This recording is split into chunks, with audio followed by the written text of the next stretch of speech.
Konon, rambut hitam Raja Shah Jahan dari India berubah menjadi putih dalam waktu semalam akibat kepedihan yang amat sangat. Mumtaz Mahal, permaisurinya meninggal tidak beberapa lama setelah melahirkan anak mereka yang ke-14. Untuk membuktikan cinta sejatinya, sang raja membangun sebuah mausoleum indah sebagai kenangan bagi permaisurinya. Hingga kini masyarakat modern masih bisa menyaksikan keanggunan Taj Mahal yang dibuat sekitar pertengahan abad 16. Taj Mahal berdiri di Agra, di tepi sungai Juma, India Utara, dan merupakan tonggak sejarah peradaban manusia di bidang arsitektur.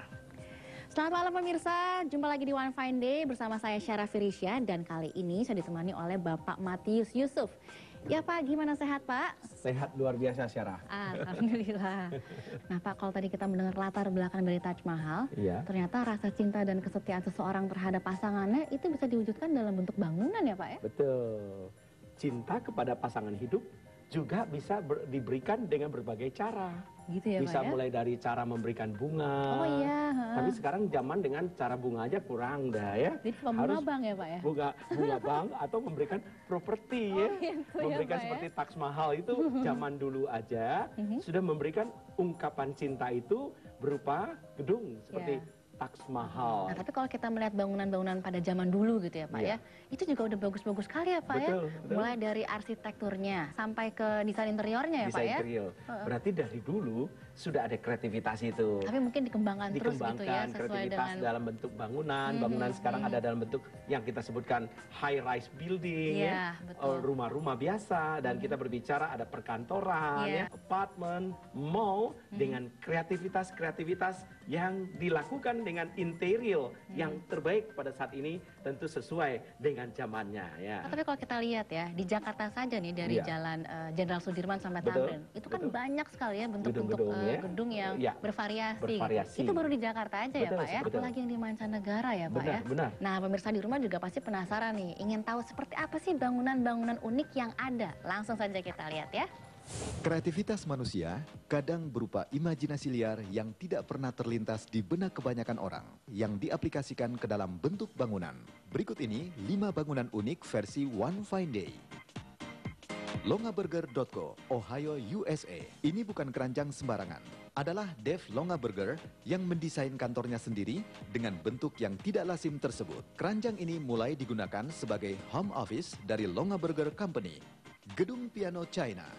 Sebuah grand piano dan satu biola transparan terletak di atas sebidang tanah di provinsi Anhui, China.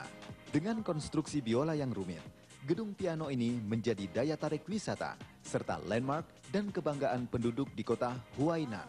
di Upside Down House, Polandia. Gambar berikut ini bukan hasil teknologi Photoshop. Didirikan di Zimbark, sebuah kota kecil di Polandia. Pemiliknya adalah pengusaha setempat bernama Daniel Zampiski.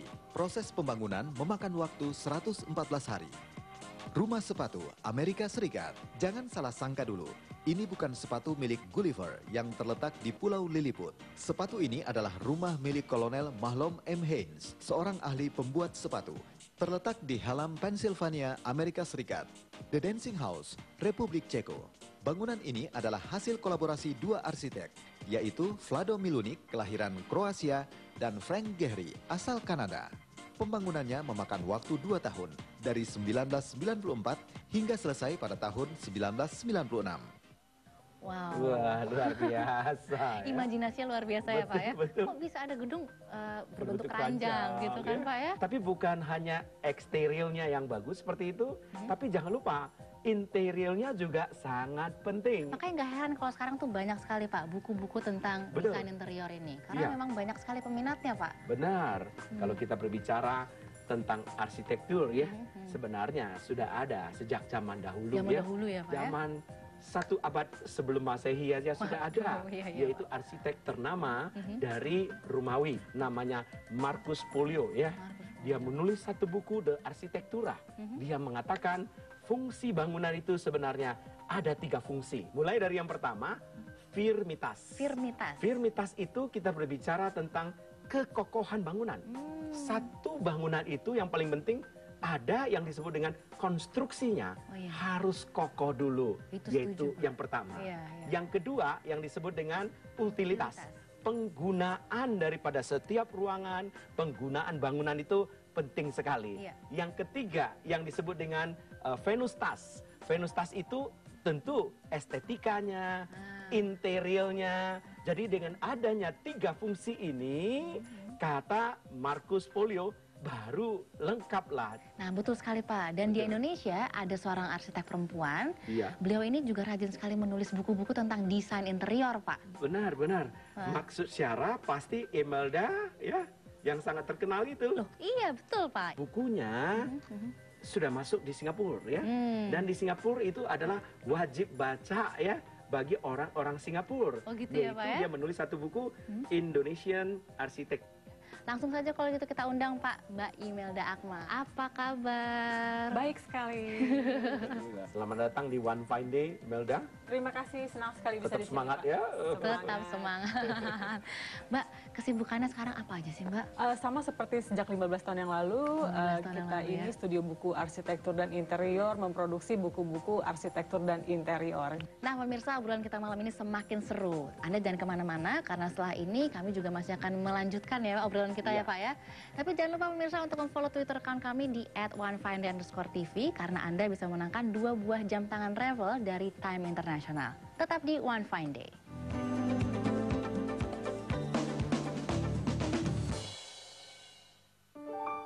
Seiring langkah membangun negeri, pengalaman telah kuatkan kami. Senantiasa membangun dengan hati dalam kebersamaan dan harmoni. Kebutuhan Anda, kekuatan kami. Keluarga tumbuh kokoh abadi. Kesetiaan kami dari hati. Agung Podomoro untuk harmoni. Wujudkan mimpi bersama kami. Agung Podomoro untuk harmoni.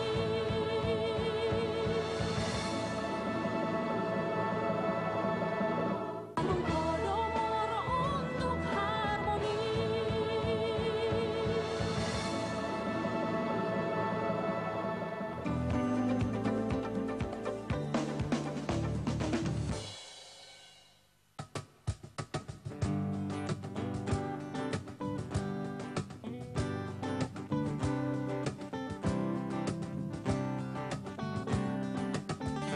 Ya terima kasih teman-teman dari Sunset Group.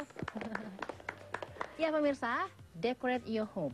It gives the illusion that your life is more interesting than it really is. Demikian yang diungkapkan oleh Charles Monroe Sholes. Beliau ini adalah pengarang komik terkenal Peanuts yang menggambarkan bagaimana desain interior sebuah tempat bisa berperan dalam memotivasi kehidupan penghuninya. Nih, ngomong-ngomong nih Imelda, sekian banyak, begitu banyak buku yang ditulis oleh Imelda. Apa yang paling diminati oleh masyarakat Indonesia pada saat ini? Memang sampai sekarang itu yang selalu dibutuhkan tuh buku how to.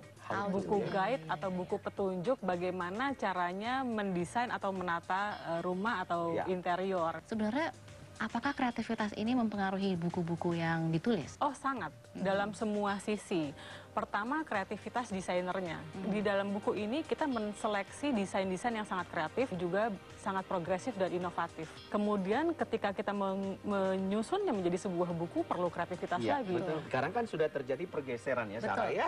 Pergeseran dari yang tadinya tinggal di landed, sudah bergeser ke hunian vertikal ya, yang disebut dengan apartemen. Ya, kira-kira pergeseran seperti apa yang terjadi saat ini? Sebetulnya bukan hanya pergeseran, tetapi sudah menjadi keharusan sebetulnya Pak. Betul. Buat masyarakat kota untuk berpikir tinggal di hunian vertikal. Betul.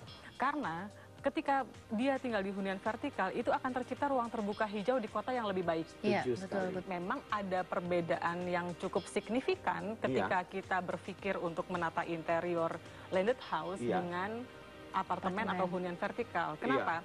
Karena di hunian vertikal ini kita tidak punya attachment terhadap taman, halaman atau ruang terbuka. Betul. Betul. Iya. Sehingga semua fokus penataan itu ke ruang dalam. Betul.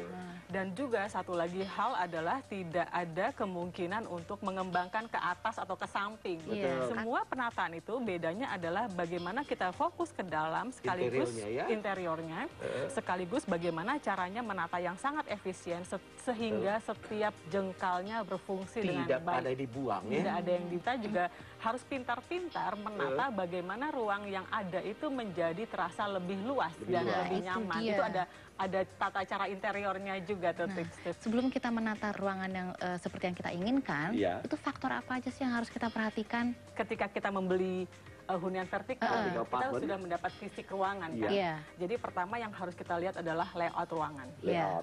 Baca denahnya, kemudian ukurannya, segala macam strukturnya apakah ada yang bisa dirubah atau tidak bisa dirubah. Kemudian mechanical electrical. ME-nya ya. ME itu di apartemen penting karena kan dia menerus dari satu unit ke unit yang lain, sehingga kita harus memperhatikan di mana plumbingnya, saluran air, di mana soket listrik, di mana tap water, di mana semua mechanical electrical, di mana jalur AC. Kemudian baru setelah itu diperhatikan sampai sedetil-detilnya kita berlanjut berpikir mendekor dalamnya. Bagaimana memilih warnanya, patternnya, membuat furniture built-in, memilih wallpaper, pattern, pencahayaan, dan semuanya itu kita perhatikan baik-baik. Ya pemirsa, ternyata ada 5 elemen yang wajib dimiliki dalam setiap hunian. Apa saja? Langsung saja kita lihat liputan berikut ini. Setiap insan tentu ingin merasakan suasana yang homey saat berada di dalam tempat tinggal. Misalnya, dengan menempatkan benda-benda yang mampu memberikan atmosfer positif bagi penghuninya. Berikut ini 5 elemen yang seringkali diciptakan dengan kreativitas tinggi di hunian Anda versi One Fine Day. Furniture. Furniture merupakan ornamen paling utama dalam sebuah hunian.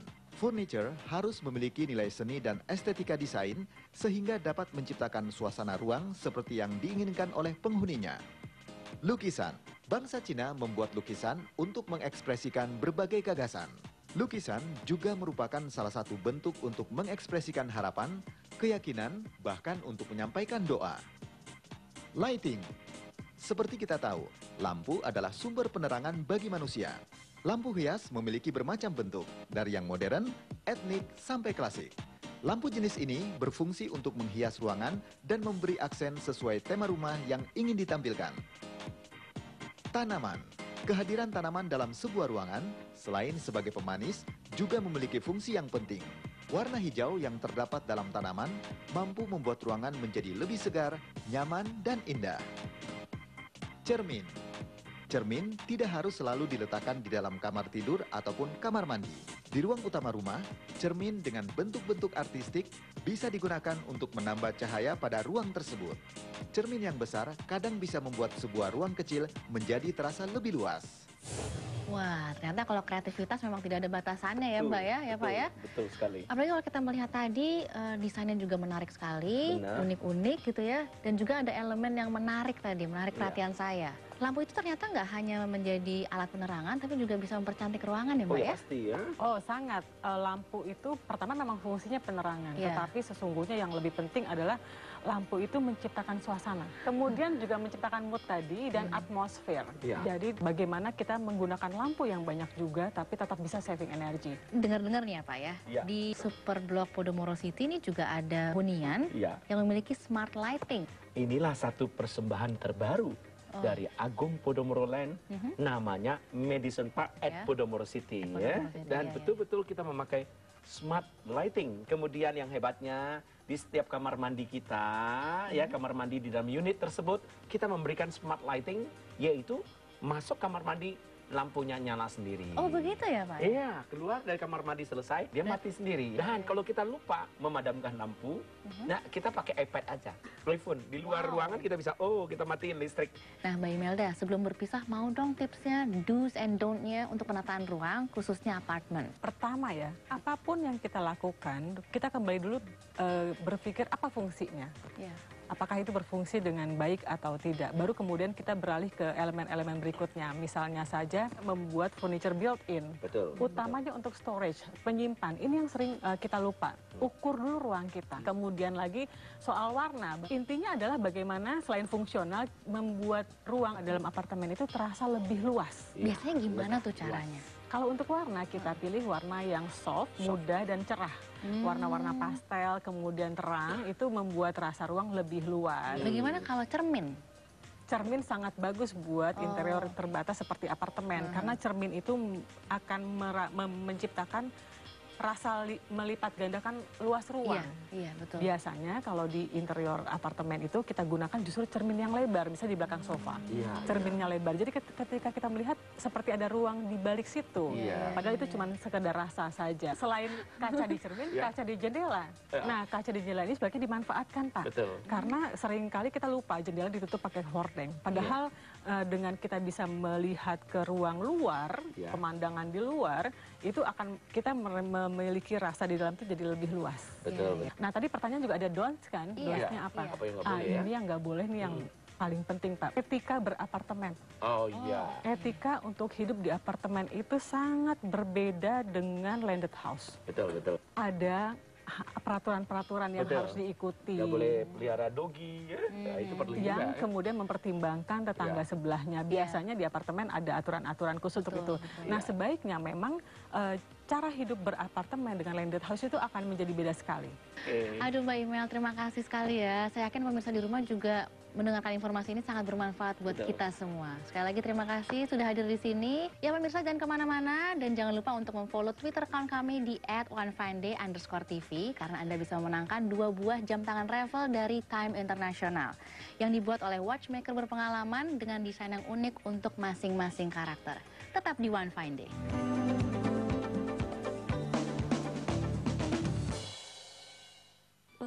Madison Park at Podomoro City. New project, limited stock. Hanya selangkah ke Untar, Ukrida, Trisakti.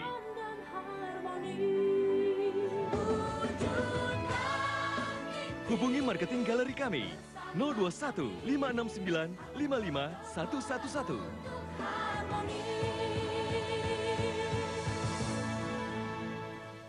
Agung Podomoro untuk harmoni.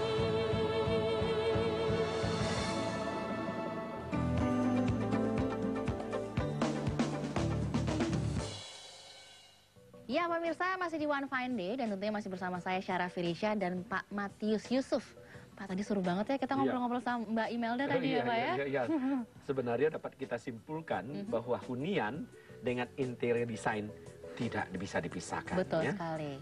Kalau kita berbicara hunian itu tanpa interior design yang baik, jadi nggak nyaman. Jadi nggak nyaman. Nah, tapi saya juga penasaran nih. Tadi kan Pak Matius bilang di Super Blok Podomoro City itu kan ada hunian baru, Betul. Madison Park. Betul. Dan saya tuh tertarik dengan smart lightingnya. Setuju, bagus sekali. Selain itu ada kelebihan apa lagi sih Pak? Nah, Taman gitu ada nggak Pak? high rise itu rata-rata kan kurang tamannya biasanya. Nah itu dia Pak. Kurang yang disebut dengan ruang terbuka hijaunya. Nah, khusus untuk Madison Park, kita sediakan itu ada 3+1 tamannya. Di lantai dasar kita mempunyai taman biasa dan kolam renang ya. Kemudian di lantai tengahnya antara 17 dan 18 kita punya sky yang garden ya, sky garden. Luar biasa. Kita bisa merasakan angin isapnya, angin tariknya, bisa menghemat energi, bisa lihat pemandangan dan ada hijaunya. Dan di lantai 27, 28 masih ada sky garden lagi ya. Kita bisa melihat suasana Jakarta, seluruh Jakarta bisa kita lihat, bisa lihat view sampai ke laut seperti apa ya. Nah, ini yang merupakan salah satu kelebihan-kelebihan dan satu hal kelebihan pemirsa, kita memiliki 3BK Park yang sudah selesai. Ada fountain musical, tempat hunian yang bagus, yang ada tamannya, bisa bertemu keluarga, family, sanak saudara, dan bisa ketemu dengan klien, dikelilingi dengan resto-resto. Dan tentunya ini Madison Park ini adalah sangat baik untuk dimiliki ya. Beli satu properti, Syahra, pemirsa, tetap 5L. Apa itu? Lokasi, lokasi, lokasi, lokasi, lokasi. Lokasinya ada di mana? Ada di mana tuh? Nah, ini penting ya. Penting tuh pemirsa. Terletak lokasinya di Legend Esparman, Kafling 28. Kalau dari bandara hanya 15 menit sampai ke Podomoro City ya. Podomoro City itu kita ada 26 hektar ya. Dan kemudian dari lokasi kita sampai ke CBD Jakarta Selatan hanya 5 menit. Dan selain itu, Syara, akses kita di sebelah kita ada interchange Tol Selipi, Tomang, Kebun Jeruk ya. Jadi cukup strategis nih sampai ya, Pak, ke Puri. Cukup strategis, dan di sebelah kita juga ada tol sampai ke Tangerang ya. Di depan kita ada akses lagi yang disebut dengan koridor busway ke-9. Lewat di depan kita, pas di depan Podomoro City. Luar biasa sekali itu Pak.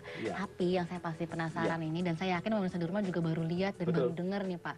Ada taman di atas gedung. Nah pemirsa, ternyata taman yang di atas bangunan itu nggak hanya di Madison Park aja ya Pak ya. Ternyata masih ada taman-taman di atas bangunan di dunia. Langsung saja kita lihat pemirsa. Letak taman memang tidak harus berada di landed, tapi bisa juga di atas bangunan untuk menikmati keindahan dan merasakan manfaatnya. Berikut ini taman-taman yang berada di atas gedung yang bisa menjadi inspirasi Anda. Waldspirale. Waldspirale adalah sebuah apartemen di kota Darmstadt, Jerman. Waldspirale dalam bahasa Jerman berarti spiral berpohon. Merefleksikan bentuknya yang mirip spiral, dipenuhi dengan pepohonan yang berada di taman di atas atapnya. City Hall Chicago. Bangunan City Hall di Chicago memiliki taman dengan 150 spesies tanaman di dalamnya. Dengan adanya taman di atas atap tersebut, gedung City Hall bisa menghemat energi dan uang untuk biaya pendingin ruangan saat musim panas. Battery Park City Solar New York. The Solar didirikan dengan menggunakan konsep ramah lingkungan. Menurut pihak pengelola, adanya taman di atas bangunan tersebut mampu menurunkan biaya operasional gedung sebesar 30%. Across Fukuoka Building memiliki dua sisi. Tampak depan kelihatan seperti gedung perkantoran biasa. Tampak belakang berupa atap teras yang menyatu dengan taman. Taman teras ini memiliki sekitar 35.000 tanaman yang mewakili 76 spesies. Sekali lagi kreativitas manusia itu memang luar biasa ya Pak ya. Benar sekali. Kok bisa kepikiran gitu ada taman di atas bangunan ya Pak ya? Iya, itu yang paling penting sekarang. Nah, seperti Agung Podomoro Land membangun super blok ini. Ini super blok ini adalah super blok yang luar biasa. Di lahan kurang lebih 26 hektar, kita membangun 9 in 1. 9 di dalam satu Podomoro City. Yang pertama yaitu kita memiliki 15 tower apartment ya. Dan kemudian kita memiliki yang kedua yang disebut dengan mall. 125.000 square meter mall. Kemudian kita memiliki yang ketiga yang disebut dengan shopping arcade, yaitu 100 unit lebih. Dan yang keempat kita punya hotel Pullman. hotel Pullman yang terdiri dari 300 kurang lebih room B, dan kita punya yang kelima yang disebut dengan APL Tower ya, yang jumlahnya 46 lantai, dan kita punya yang keenam, kita punya Tribeca Park ya, dikeliling oleh resto-resto sampai jam 12 malam, dan yang ketujuh kita memiliki Soho Small Office, Home Office. Yang kedelapan kita memiliki Universitas Internasional ada di tempat ini, dan yang kesembilan Sarah pemirsa, ini the last piece. The last masterpiece. Nah, nih, dan ini betul-betul masterpiece dari Agung Podomoro Land yang memberikan satu persembahan yang terbaru yang kita namakan Madison Park. Luar biasa. Saya yakin pemirsa di rumah juga penasaran kan, seperti apa sih Madison Park? Langsung saja kita lihat. Yuk. New York City, kota megapolitan yang populer dengan sebutan Big Apple ini, memiliki sebuah kawasan yang sangat terkenal, yaitu Madison Square. Di area ini terdapat taman seluas 2,5 hektar yang dikelilingi pula oleh gedung-gedung perkantoran dan juga kondominium. Terinspirasi dari keindahan taman dan suasana dinamis di Madison Square dan Central Park di New York City, dipilihlah Madison Park sebagai nama hunian yang khusus disediakan bagi kaum muda yang energik dengan mobilitas tinggi.